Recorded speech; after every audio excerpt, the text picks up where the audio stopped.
On parle de la République islamique d'Iran comme d'une dictature religieuse. Et c'est vrai. On parle des femmes réprimées, des opposants emprisonnés, des exécutions. Oui, car à l'heure où je vous parle, il y a encore des femmes et des hommes en train d'être exécutés. Mais on parle beaucoup moins d'autre chose, de l'Iran comme d'un échec économique massif.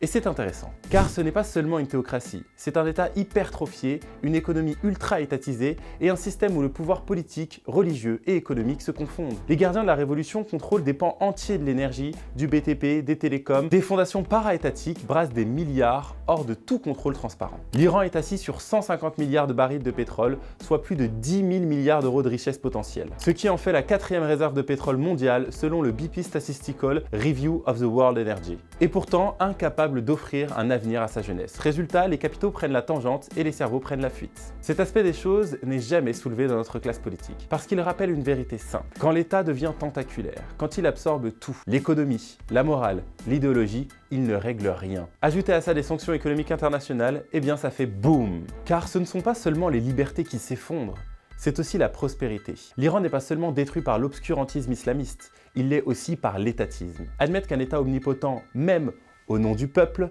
finit par appauvrir le peuple, ça fissure quelques mythologies. Une leçon universelle sur laquelle ferait bien de méditer nos parlementaires. Et c'est exactement pour ça qu'on en parle aujourd'hui sur lepoint.fr.